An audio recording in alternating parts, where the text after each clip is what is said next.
yamangana Amayia.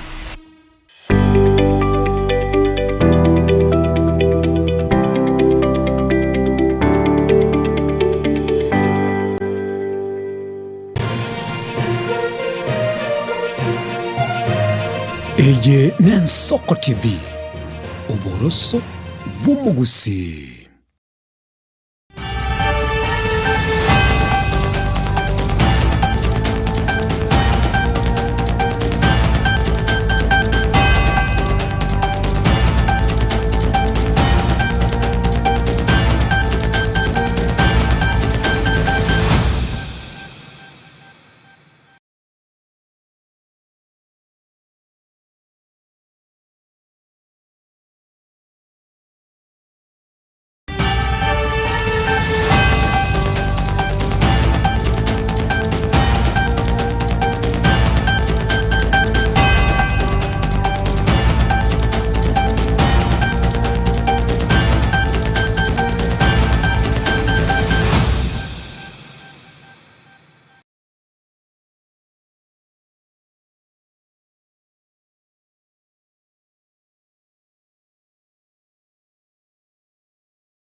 Manjito murigeria wigeta sengen Soko TV igocheragire Chinsa Isano Ibere chiabona mugaso chinga twakwarianiria Amayia asentra yo winke kransu ikando sesore biyo nyargo kunyora sentra yo winge buna butambe chengoro kwa Diana Ndemo kurento guchaka beno manjito murigeria nigotogoso sensemo ya yerigati gashagwa uyorenge homokonyi wo muraibense ya Kenya boigoro muraibe kyama ya DCP ritkoria rero nigagendete gukwanira erie mirimo serikali ya kolire asemia kene usemirimo muraibense Muske William Samuruto akolire asemia kene katuro cha sobo cholibu mwako cha turatigire nkone yae igate gashagwa. One of the most critical government institutions we have. However, Through the National Assembly, the CBK Act was amended recently to allow the purchase of gold and other precious metals. This is gold bag season 2 loading. Kenyans should be alarmed that CBK has not received currency supplies from Germany for 4 months after it became apparent that the government wanted money diverted to Mombasa and the German suppliers were reluctant. We have also noted the recent changes in the ownership of Delaru, Kenya, and Kenyans are keenly watching the space to establish whether they want to print currency for bribing voters in a forthcoming general election. Allow me to give 2 practical examples of how William Ruto has captured institutions. I'll use APOA and KWS as examples. At APOA, we have over 1,000 cases of police excesses that have been reported over the last 4 years by the people of Kenya. Only about 10 cases have found their way to court. Mr. William Ruto has deliberately slowed down the activities of APOA. Some few days ago, the Amboseli National Ecosystem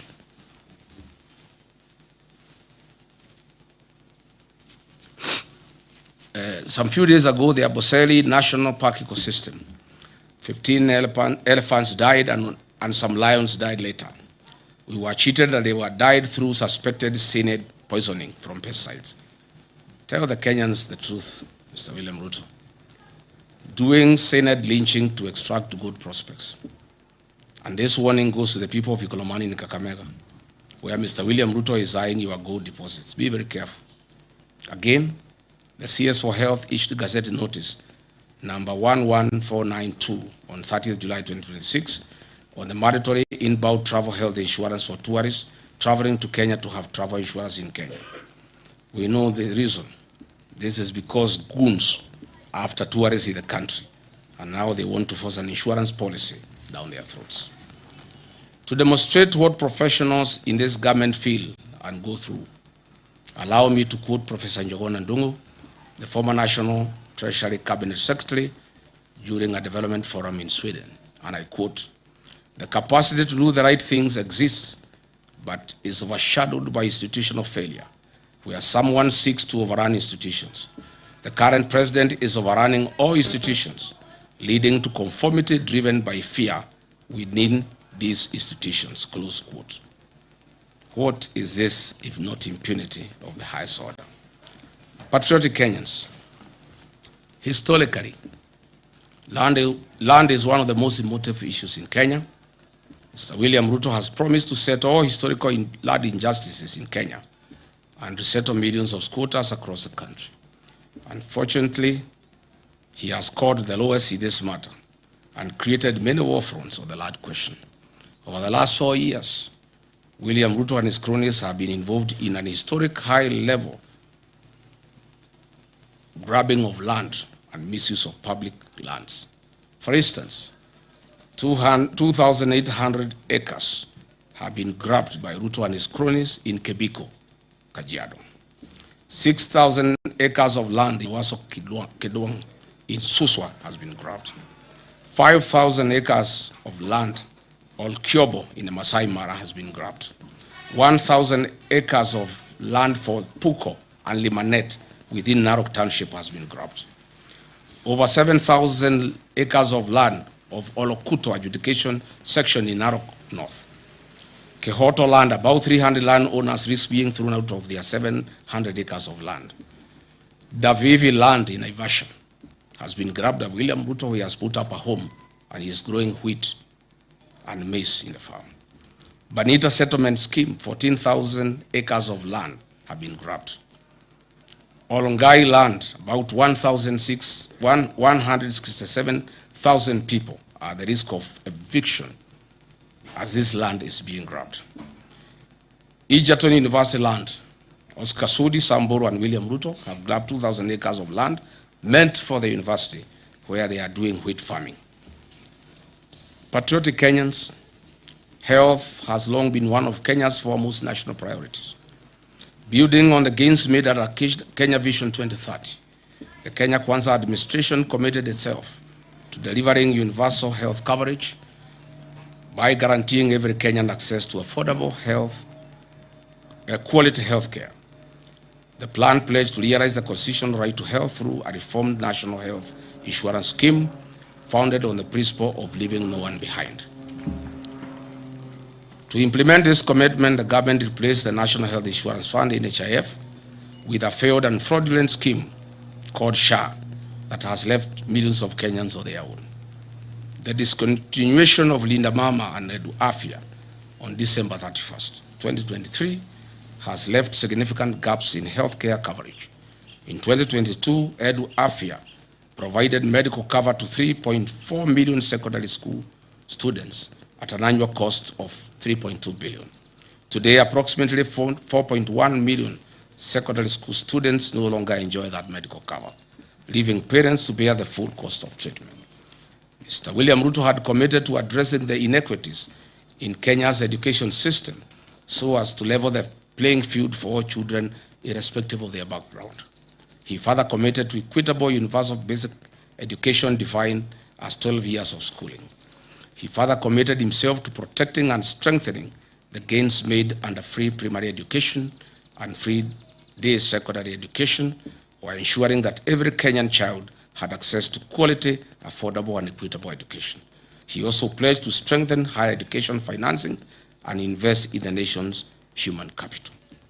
The William Ruto government inherited landmark education reforms introduced by previous administrations. Free primary education launched in 2003, free day secondary education introduced in 2018, that had significantly expanded access to education for millions of Kenyan children. The commitment was not only to preserve these gains, but to build upon them by ensuring adequate capitation, sustainable financing, and improved access to quality education for all. In the words of the third president of the Republic of Kenya, the best president we have ever had, Mzee Mwai Kibaki, and he said, and I quote, "Education is the ultimate means of ensuring an equitable society. Equitable education ensures that every child has a chance to fulfill their potential and rise to the highest level of accomplishment," close quote. 4 years later, the government has caused irreparable instability and confusion in the educational sector. The gains made by the previous administration under free primary education and free day secondary education have been eroded to dust. Secondary school parents now shoulder substantially higher education costs, while the level of government capitation has failed to keep pace with inflation and rising operation costs.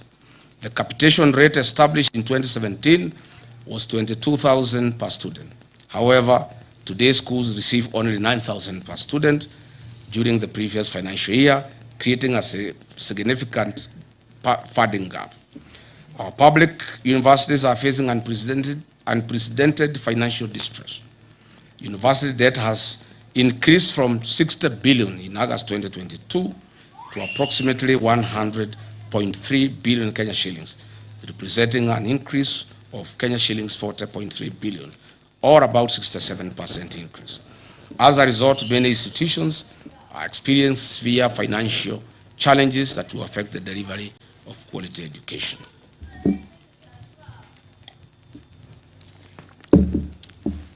Further, we have had 2 university financing models in 2 years.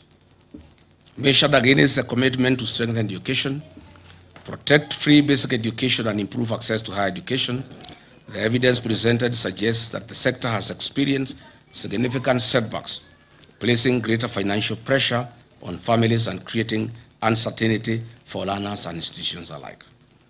Ladies and gentlemen, Mr. William Ruto pledged to invest 250 billion Kenya shillings into the agricultural sector to shift the country from food security to surplus production. Recognizing its strategic importance, he pledged to transform the agricultural sector by increasing productivity, improving farmer incomes, and revitalizing key value chains. The administration committed itself to revamping underperforming export crops, expanding emerging high-value crops, strengthening the tea value chain, supporting food.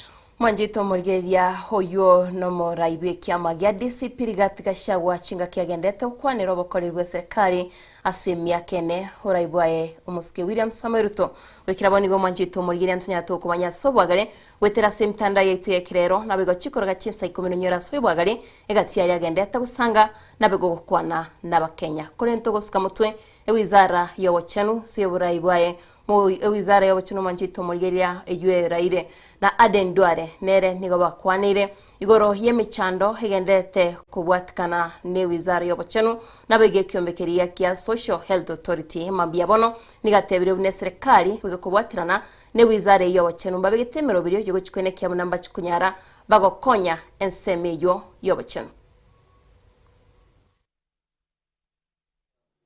2,300. And the people who were importing went everywhere. They even talked to the media, but we stood firm. We've made sure that Kenya attains ML3, which was a mirage, by October this year. I think the last mission is coming next month. Am I right? Yes, the first week of September. Kenya has a huge manufacturing space. I mean, if you go to the one in Kilifi, the Vital, it's exposed to India, it's exposed to the US, it's exposed to Europe. We have also stopped giving parallel importation permits. Am I right? Yes. Because people were bringing substandard drugs. People were bringing drugs that could affect the health of our people. Finally, Anthony did not ask you, and my good brother from Standard, I apologized, Mercy has apologized. He kizungu siye tu. So we have replaced it with the factual. So please, that one, tuko pamoja. Yeah. We are a group that respects.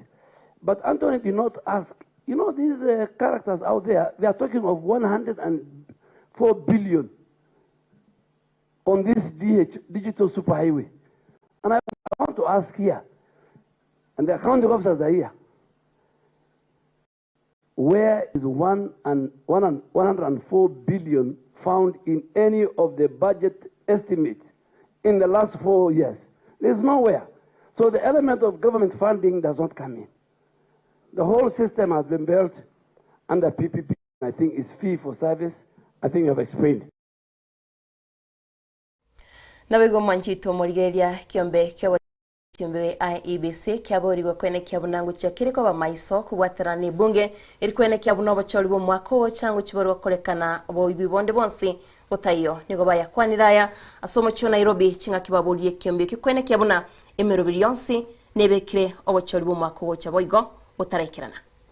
We insist that the perennial underlying constitutional questions around elections must be progressively settled. We urge the IEBC, working with the civil registration services and the civil society, to conduct an independent audit, continuous cleaning, biometric verification, and public inspection of the voter register before gazettement by the fourth quarter of 2026. We also urge Parliament, because we think rather than waiting until next year once the elections is over, we feel that Parliament needs to enact pending amendments to the electoral laws by the end of the fourth quarter to harmonize these timelines and close the gap this ruling has exposed.